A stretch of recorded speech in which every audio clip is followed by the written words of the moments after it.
further collaboration, I have to refer to my colleague Mark Twain, who once remarked, when in doubt, tell the truth.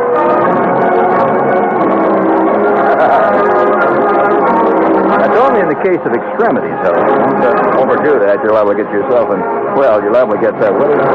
Tip of my tongue now. You're liable to get... oh, shucks, it's right on the tip of my tongue. Come on, I'm going to have to get my head going. It's, if you try the truth too often, you're liable to get something in a sling. I can't... Thank you. Another one. Mrs. James Quirin of Wellington, Ohio. Yes, Mrs. James Quirin of Wellington, Ohio. We'd like to give her a big salute here tonight while we get our little fiasco underway here as the failure of the week. Yeah, the dum-dum of the month. The dodo of the first quarter of the year. Our nomination for the Mickey Mouse of this time and age. Mrs. James Quirin of Wellington, Ohio, is shown in this photograph, which I'm putting in my vast pile of trivia. Yes. Mrs. James Quirin of Wellington, Ohio, ponders what to do with 87,000 Pepsi-Cola caps that she has collected. She's got them in gunny sacks, millions and millions of 87. You know how many 87,000 Pepsi-Cola caps are? Well, the Pepsi-Cola people were offering premiums for bottle caps. Mrs. Quirin wanted a mini bike. But she did not realize that the offer ended 2 years ago.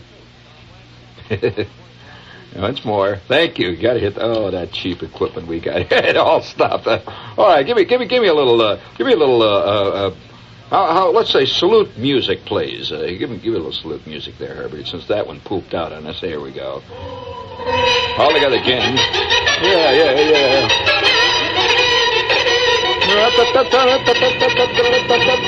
I think a little nose flute wouldn't hurt this thing. You mind if I sit in on a nose flute?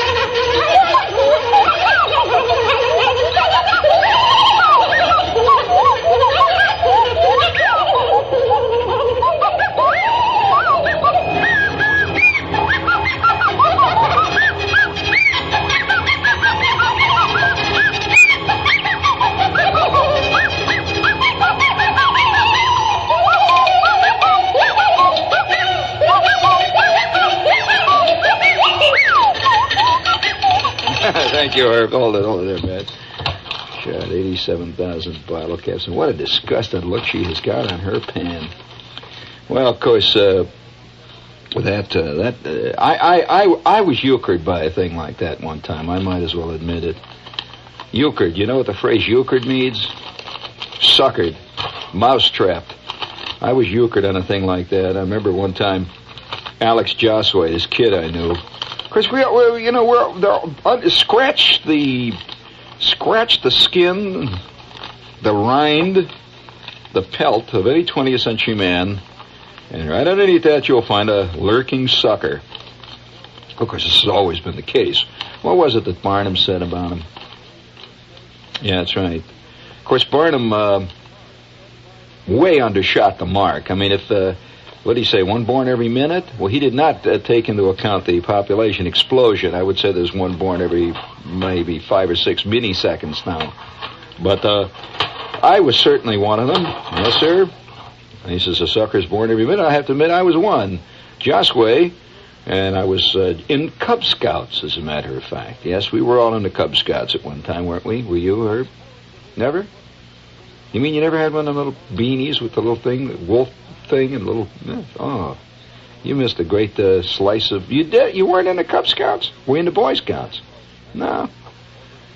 I'll be hornswoggled. You weren't. Well, you're the first guy I met in, maybe 200 or 300 years. It wasn't in the Cub Scouts. I was in a wolf pack. You know, what is it, a wolf pack? That's a big thing, you know. And I had one of these little blue hats with the gold braid on it, a little yellow thing there, and a little beanie. And I had a blue and yellow neckerchief, and a little blue shirt, you know, and the whole bit, see? And I was in this Cub Scout troop. And so was Alex Josway in the same wolf pack. It was a very hard-hitting, angry crowd. And Josway one time come around there, and he had a whole pack of Wrigley gum wrappers. You remember those little gum wrappers around the spearmint gum there?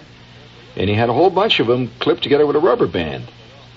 And these big wad sticking out of his pocket there. And, of course, immediately all the rest of the guys in the cutback says, "What's all that about?" And he says, "Didn't you know that the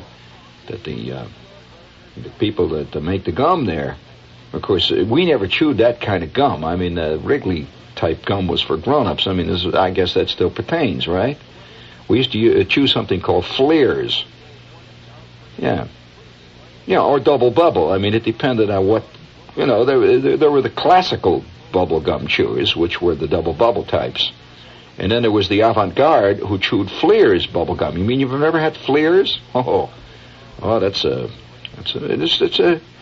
an esoteric bubble gum for those with more taste than the others. We used to look at the double bubble types, as just having big jaws and no brain. Yeah, they're fantastic jaw muscles, but nothing above them, nothing but this little tiny pea-sized thing made out of cheesecake between the ears. But nevertheless, the Flares crowd, along comes Josway with a whole pack of Wrigley spearmint things. And he casually mentioned in passing that the reason, of course, it was very hard to get it out of him because he was very secretive about it, that the people who made the gum there, if you got the right number inside the wrapper, there's a little number. If you got the right number, you would win a new Ford. Well, now the new Ford prize has persisted throughout American culture.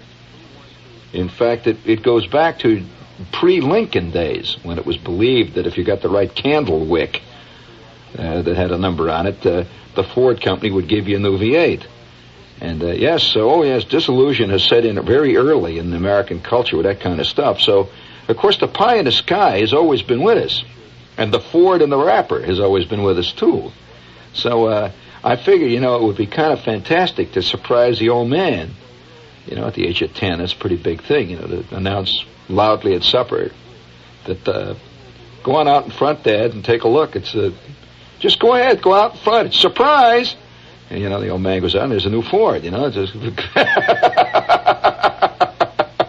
well, the hope springs constant and eternal. It does. That ain't the only thing. But hope is one thing that is constant and eternal, but so is suckerism. So with that, I figure, it's a kind of a fantastic thing. You can get a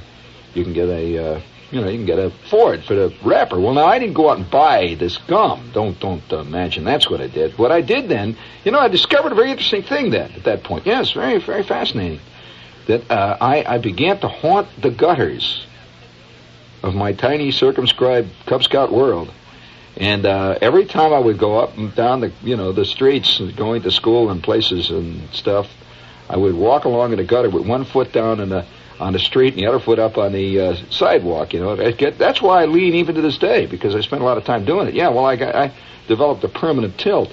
So we, no, you can't help it. We're products of our early environment, there's no doubt.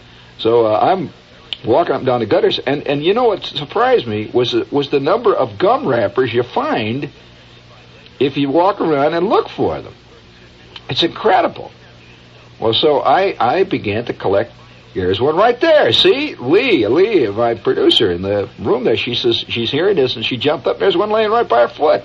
Well, now, you would not have noticed it had I not brought this up. You'd say, somebody's throwing garbage around. It is a gum wrapper and a Wrigley spearmint gum wrapper. So, nevertheless, I went up and down, and I started to scrounge in gutters, and within, I would say, 6 months, I must have had 7 big gunny sacks full of gum wrappers that I had found. They were overflowing. I had thousands of them. Well, I just kept pulling in these gum wrappers. Now, I don't know what I expected to do with them. I figured that if I opened up the right one and it said, surprise, you got a Ford, or something like that. But I never heard from the Wrigley people. They never wrote to me. And as far as I know, Josway never got a Ford either. But nevertheless, I think I was suckered, because for the better part of a year, I was looking for gum wrappers. Well, now, you can't.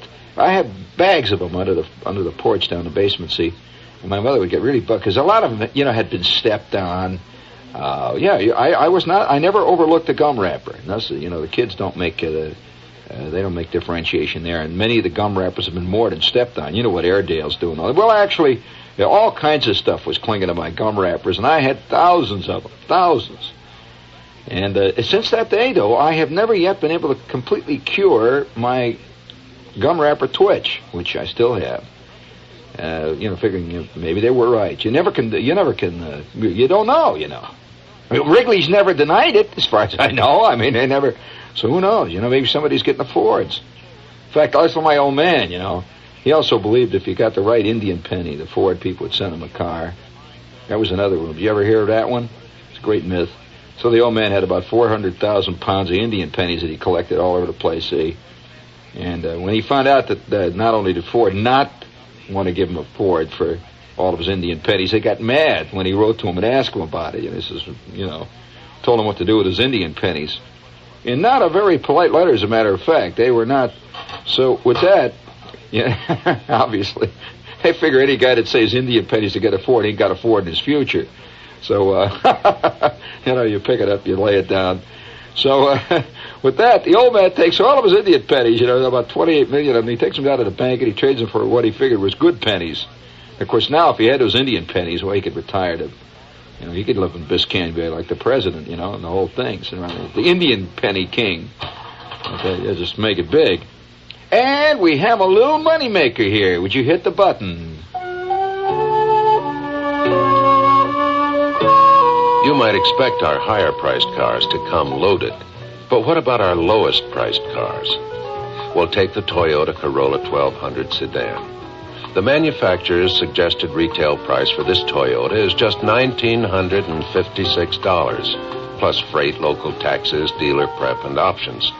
On it, you'll find at no extra cost front disc brakes, white walls, wheel covers, and tinted glass. The interior decor group is already built in, and the exterior chrome trim is already trimming the exterior. The fresh air heater is standard, the reclining bucket seats are standard, the carpeting, armrests, and 4-speed transmission are standard. And that's not the high-priced Toyota. That's the low-priced Toyota. Oh, gee, that's a nice one. See your nearby Toyota dealer and see the full line of Toyota sedans, hardtops, and station wagons. But I would like to, again, if I may, before we leave this somewhat sickening subject, I would like to, again, because it's probably the only time in her life that'll ever happen to her, we'd like to salute, once again, Mrs. James Quirin of Wellington, Ohio. Dill Doc of the Week. Now, let's see. I don't know how we got it. It's kind of sickening. Speaking of Dill Docs, we have another Dill Doc here, if I may salute another fantastic dum-dum. Speaking of that is, word association, this is WR New York.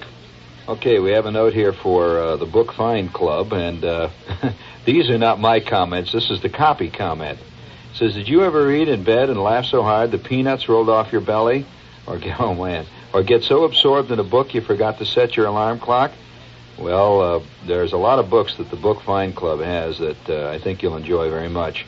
The first one is Our Gang by Philip Roth, and the next one is The Defense Never Rests by F. Lee Bailey. And there's all kinds of great stuff in this book. And if you are interested in some good reading and continued good reading, you should know about the Book Find Club. They'll send you both of these books for $1. That's Our Gang and The Defense Never Rests, plus postage and handling if you call MU72552. As a Book Find member, all you need to buy are 2 more books in a year, and they're all quality books. So it's a good club to know about. The number again is MU72552, or send your name and address to Book Find, WOR, New York. Say, savers, here's an important announcement of you guys that are able to save. Did you get a dividend credited to your savings account on the 29th of February? That's the question. You would have if you were a depositor of the Providence Savings Bank in Jersey City. It's the oldest savings bank in New Jersey, because all Providence Savings Bank savers get their 5% a year dividend posted to their account on the last day of the month every month. That's 12 times a year. That's a 5% a year from day of deposit, the highest dividend rate which is allowed by law. Now, you don't have to wait for the end of a 6-month period or even a quarterly period for your dividend. They add to your account each and every month. So you might as well get the most on your savings and join up. You don't have to be a Jersey resident. You can join. There are over 82,000 Provident savers from all over the USA who know that Provident has never missed paying a dividend in 132 years. So don't lose another day's interest. Ask for the Provident Savings Bank postage-free Bank by Mail kit. It's free. They'll send it to you. Just write Provident in care of me, W-O-R, New York. That's Provident, W-R, New York. Or you can call them. The number is MU26800 right now. The operators are standing by, and they're members of the FDIC. Oh,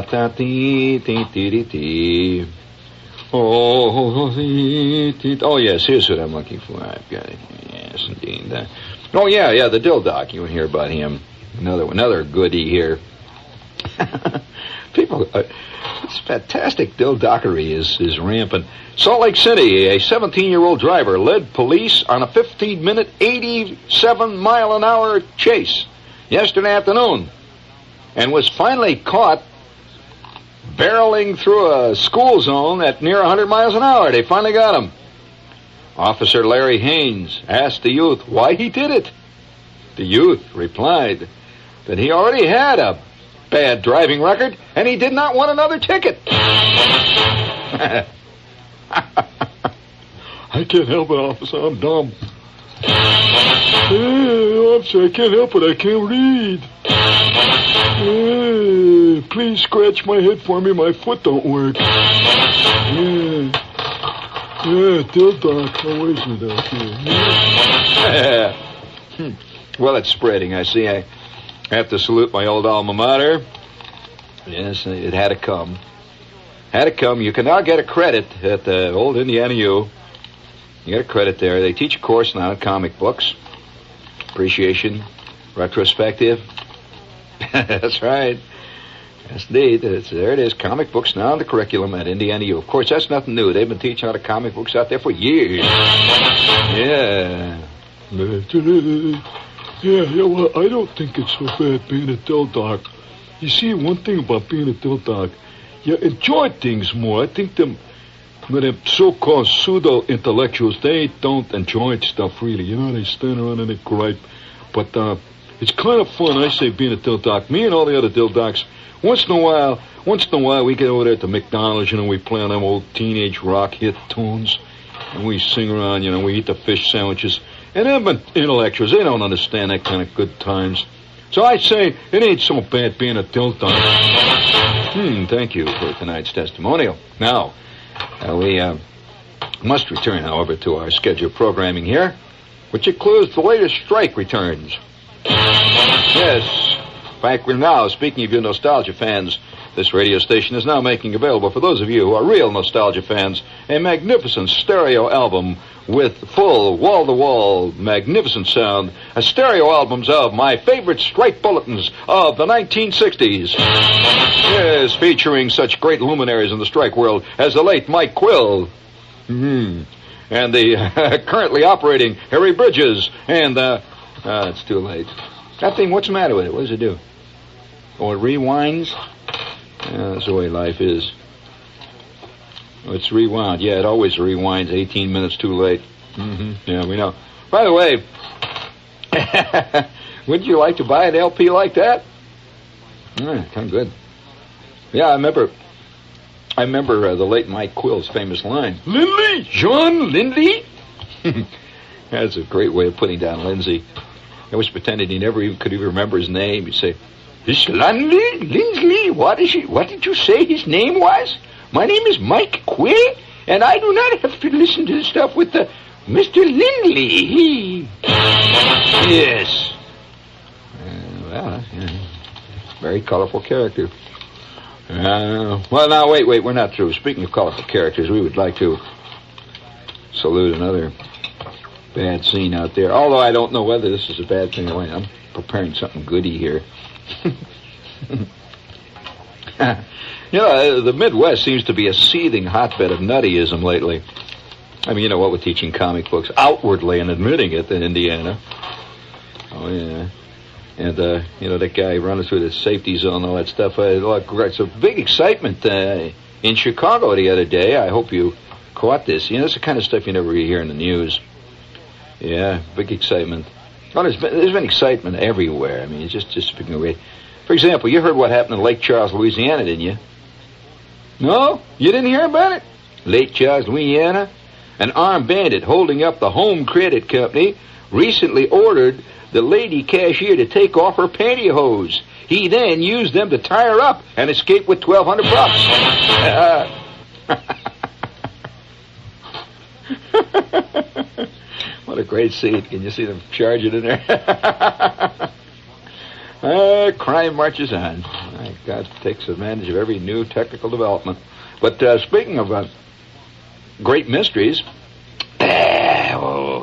speaking of great mysteries, Chicago. John! Oh, John! Oh, John! There's a horse in our swimming pool! Yes. In case you missed that, because you were going to the John or coming out of the John, I repeat it for you. John! There's a horse in our swimming pool! Yes, John Armstrong lifted his razor from his lathered face and looked at his wife, Agnes. She appeared just as surprised as he was to hear what she had just whispered. They walked to the window and peeked through the drapes, and sure enough, there it was, a bay gelding standing in 3 feet of water and not looking the least disturbed. Well, that's all. You want to hear the rest of it? Bad news. The Armstrongs surmised that the horse, that's a word that's only used in newspapers. I never heard of it ever being used in conversation. Like, have you ever heard anybody say, oh, well, Fred just averred he went down to Charlie's Tavern? Have you ever heard that actually used in conversation? A-V-E-R-R-E-D? Or, say, excuse me, sir, I'm just about to aver that I'm going down to the Chock-full of Nuts to get me a brownie. Well, silly Shelley, I'm sorry. This is supposed to be an intellectual hour here. Well, anyway, the Armstrongs surmised that the horse had ventured into their swimming pool and had accidentally fallen through the nylon cover. And a nylon cover of the pool there, see?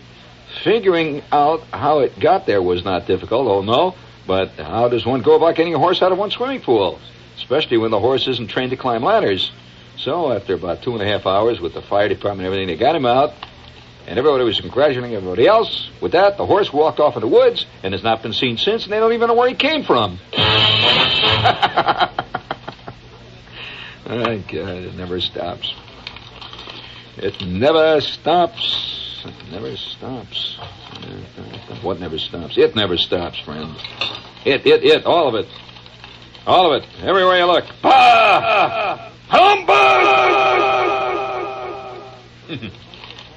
Screw it. I have to quote Ebenezer Stooge there. Can I try it again?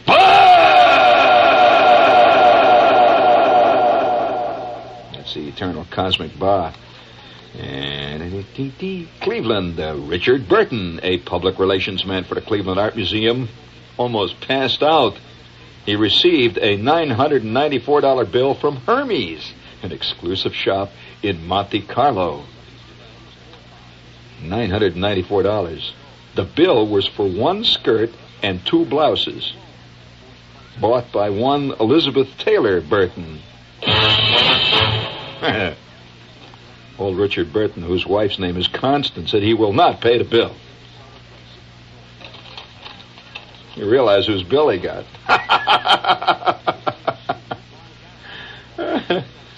Oh, yeah, it's kind of exciting.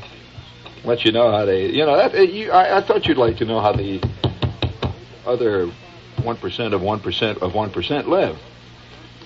That's just 1 skirt or 1 small blouse. No, not with her. No, it wouldn't be a small blouse. So no, not indeed. Let's be realistic. Do you mind if I bring on them mice again? 1, 2, 3, 4.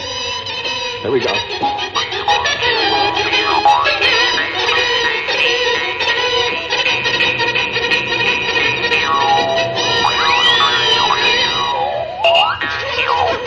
Hold it. It's enough.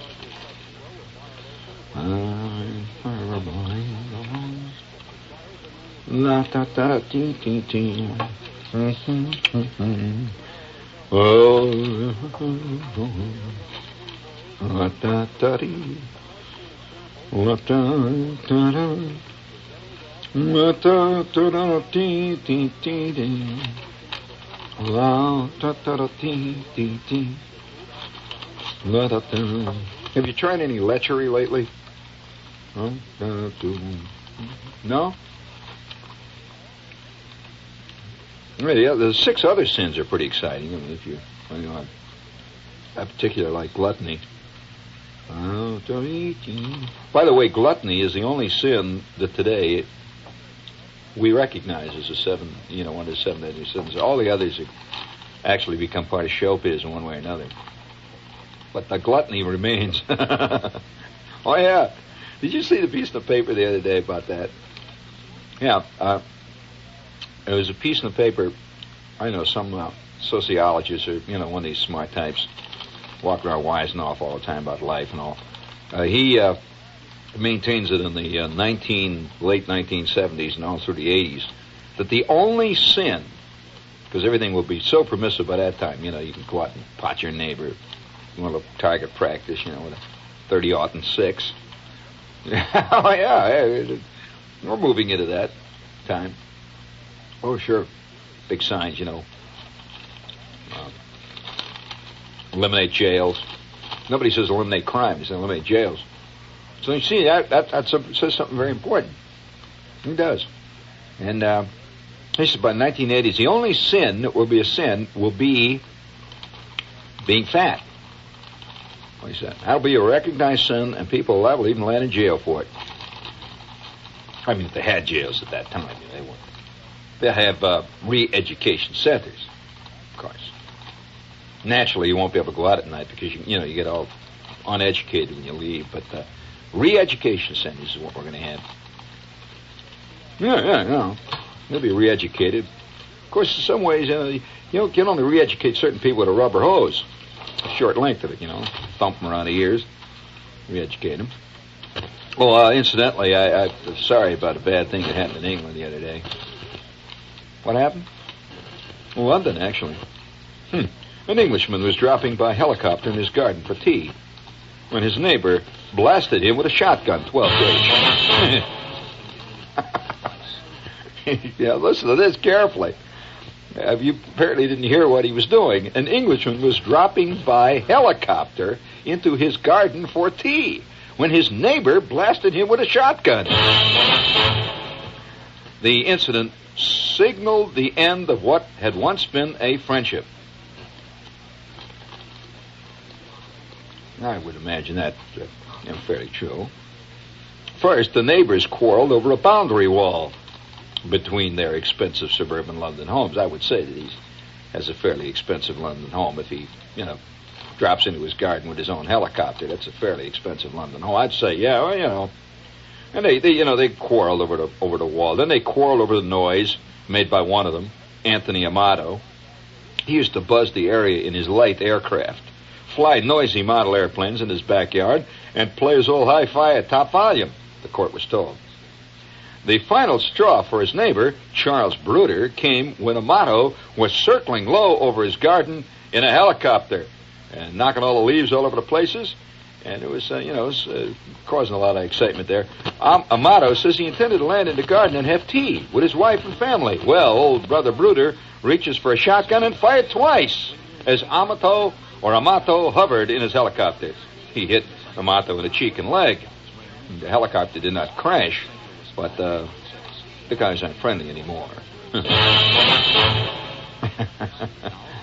It gives you an idea what business do you think they're in?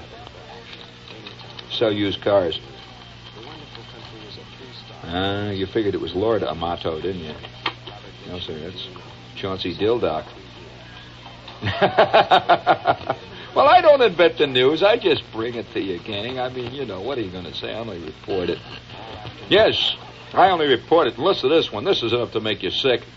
Yes, sir. Flow up. A tricycle was thrown through the window of a Manor Drive apartment early Sunday morning in Union, New Jersey. Apparently an unidentified man who was angered because the occupant of the apartment refused to have a beer with him. Police said a large bearded man, about 6'5", and weighing over 200 pounds, came to the door of an apartment and asked Arnold Cohen if he wanted a beer.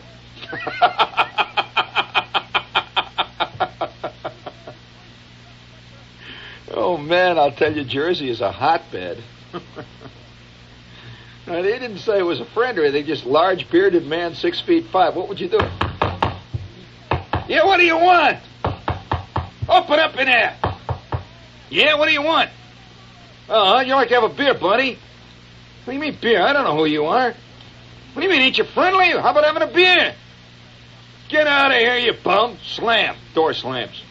Guy grabs a tricycle, throws it through the glass, says, no, buddy, no guy don't have no beer with me. He gets the tricycle in the living room. Yeah. Hello, 1, 2, 3. That was good. I like my little Jersey drama there. Hey, refusing. No, there's a lesson in that for all of us. Don't refuse a beer when you're in Jersey. Slow, yeah. There's certain guys in Jersey you just bust your arm right off of the socket. You refuse a beer. Yeah. Thank you very much. It's good. Well,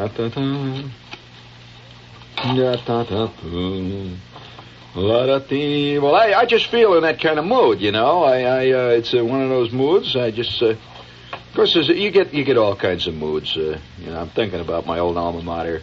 I'm sorry. I missed that though. Seriously.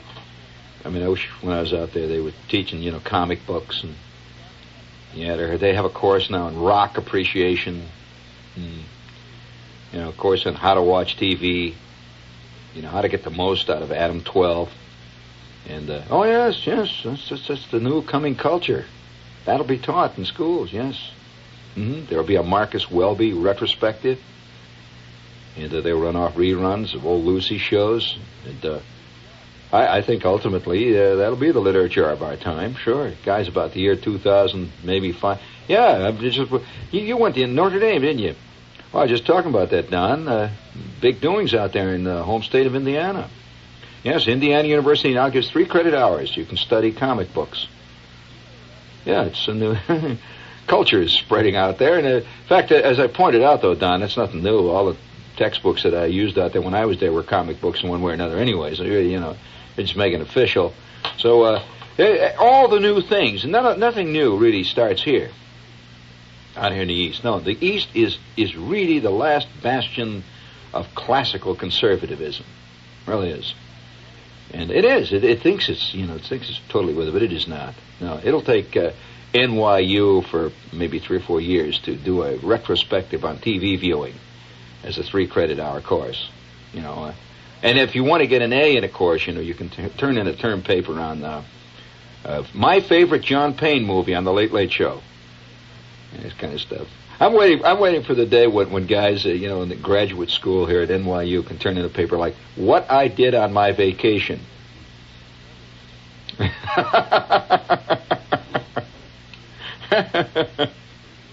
Oh, you think that's funny, Don? Now wait a minute now. Now you listen to me for 1 minute. I'm talking to Mr. Cricky, my old friend Don Cricky. Look at this now. I have a note here from the Los Angeles Times. Now listen. No. You know why I quote these things? Because culture is happening out there, see, and it's slowly sneaking this way. And eventually, wait. Every campus will have its automatic Chinese pizza burger joint right there next to the classical department. Here, listen to this now. This is from, actually, I'm not kidding, about eventually guys will be able to get their MA by MA in classical English literature, something like that, you know. Creative writing, like What I Did on My Vacation, or My Favorite Uncle. Boston, clad in an army fatigue jacket, the collar turned up over his long hair, the young man edged up to the crowded counter. He glanced to each side. A holdup? Hardly. Just another college student, in fact a graduate student, buying his term paper. They come in droves to the dingy-looking second-story offices of Term Papers Unlimited, one of about a half dozen firms which now, through headquarters all over the country, make up a new industry, ghostwriting term papers for hard-working, sensitive students. Really? Think I'm kidding? I mean, it's a fact. It's just, listen to this. Some of them still have a little, vestige of conscience about it. It says this one that the reporter questioned was a little ashamed of what he was doing. I quote what he says. You want to hear what the student says? Yeah, I never thought I'd bring myself to come here, he told the girl behind the counter. This is degrading. Nevertheless, he bought a 5-page essay entitled The Boston Police Strike of 1919 and Its Ramifications in Today's Society. $12.50 he paid. Yeah,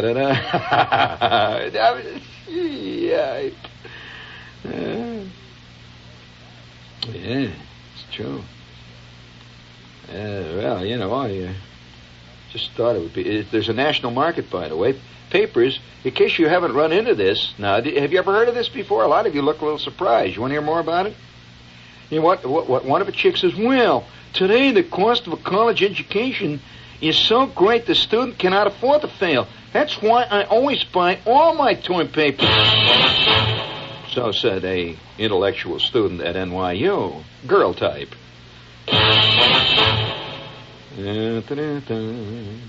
Moreover, the grading and testing systems are so arbitrary that in many cases so meaningless that students cannot feel they have any kind of fighting chance to make it through the system. There is no moral principle or fiber in American university today. That's why I buy all my term papers. What a fantastic... There's true doublethink. No moral fiber in American universities. That's why I buy my term papers. Oh, man. Talk about the doublethink. But, of course, people never think their chicanery has anything to do with moral fiber. Incidentally, that's a new trend in our life today. It's been coming for about 15 years that no matter what chicanery you're up to, whether it's buying a term paper or holding up a bank, you always blame it on the decadence of the society. And, of course, it's not that you're decadent at all. I mean, a guy buying a term paper is not decadent, certainly not. He's only reacting to a decadent society. Of course. He doesn't want to cheat. He isn't a lazy bum. He isn't totally a dildock who can't even write his name. He's reacting to a decadent society. Yes. Boom, ba-dum, bum. Oh, well. It ain't easy. I mean, it ain't easy, really. It ain't easy being sneaky. Rotten people like me come along and point it out. Yeah, Shepard, you don't understand, you don't, Shepard. That's my problem, I do. Oh, sweet Adeline, la-dee-dee-dee, la-da-da-dee, la-da-da-dee, la-la-la-dee, la-la-la-lee, la-la-la-lee-lee, la-lee-la. Tonight we would like to report that Johnny Weissmuller's been mixing it up with the apes again. Johnny Weissmuller, well known at one time as Tarzan of the Apes, seems to have lost his touch for the monkey business. Visiting relatives in Germany recently, he and his wife were guests on a local TV talk show in Germany, and he was asked to hold Porgy, a chimp borrowed from a zoo. After all, he is Tarzan. Porgy flipped his cork, screamed, knocked down a camera, ripped Mrs. Weissmuller's fur coat to shreds, and then did the unpardonable, even for a monkey. Porgy saturated Tarzan from head to toe. And it was in living color. What did he saturate him with? What a great TV show that must have been. Oh, well. There's no respect anymore in the world. When a monkey named Porgy does that to Tarzan, what can you hope for? No. What are you thinking about, Herb? Well, listen, I was present when one of those things happened. Sometime, yeah. It was a minor bird. Yeah, I'm not kidding. I was doing a TV show one time, and the guy that did the show right before me, it was a live show he was doing it. I was live too, and he was across the studio, and there were a lot of nice kids and everybody there. You know, he did a show called Hobbies for Everybody. You know, and he came out with the little kid music, you know. And then the announcer would come on, and now it's time for Hobbies for Everybody with your hobby master, Amos Alonzo Strudel. And now here is old Uncle Strudel himself with today's hobby. Hello, boys and girls, we have the hobby for today, and look what we have here now. And by the way, Uncle Strudel was a very elegant man who, for some curious reason, you know, have you noticed kid shows tend to run to totally inexplicable costumes? Now, why? For years, there was a guy here in town that did a show. For some reason, he wore a postman suit. You remember that one? I couldn't figure out what the meaning was, but he did. See, and he played cartoons. Then there was another guy who wears a cop suit. I don't know. Does he still do that with a cop? Oh yeah. Well, he's going to be in trouble there. One day, one of the little activists is going to get him, you know, on the wing there, as he's just about to play a little King cartoon, a Wham. But nevertheless, this guy, for some curious reason, wore a Homburg hat, striped pants, and a cutaway coat. He dressed like an ambassador to the court of St. James. And he had a fake German accent. I don't know what this show is all about. It was Uncle Strudel. And he wore this thing, and Uncle Strudel comes on, and he says, well, we have today a wonderful, wonderful hobby. If you remember, boys and girls, yesterday we discussed the great hobby of match collecting, match book collecting. And don't forget, Uncle Strudel tells all of you not to light none of the matches, just collect the match covers. Well, today we have, look at this wonderful hobby here. We have with us here tonight little Lesbia O'Toole of 1422 15th Street out in Clifton, Ohio, whose hobby is raising minor birds. What talk? Now, here's the little minor bird. And the camera dolly's in his big, fat, angry-looking minor bird. I said, tell us what you think of television, little Charlie. And, of course, little Charlie's been rehearsing for 2 hours across the set there. I saw him. Every time he'd say, what do you think of television? Charlie would go, oh, very good, oh, very good, oh. Well, this time, when Uncle Strudel is on the camera live, he says, what do you think of television? But then, all of a sudden, the bird flapped his wings, wowie, all over the front of the camera, all over about 3 kids in the front row, and everybody at that moment know what the whole tribe of minor birds, in fact, the minor bird world, thinks of television. Uncle Strudel says, oh, my, quick, give me a rag, quick. And so, friends, once again, we quote, gee, who is it? It's on the tip of my tongue. Oh, yeah, of course. Yes. Well, we're quoting Hal Holbrook here. Somebody does something about the weather, only nobody does nothing about it. Shucks. No, that was... I forget. You know, see what happens if you forget too many things is something is going to be in a sling. I forgot what it is. But, 6 of one, half this, the other, half down. Come on, gang, let's all sing together. Sing it time.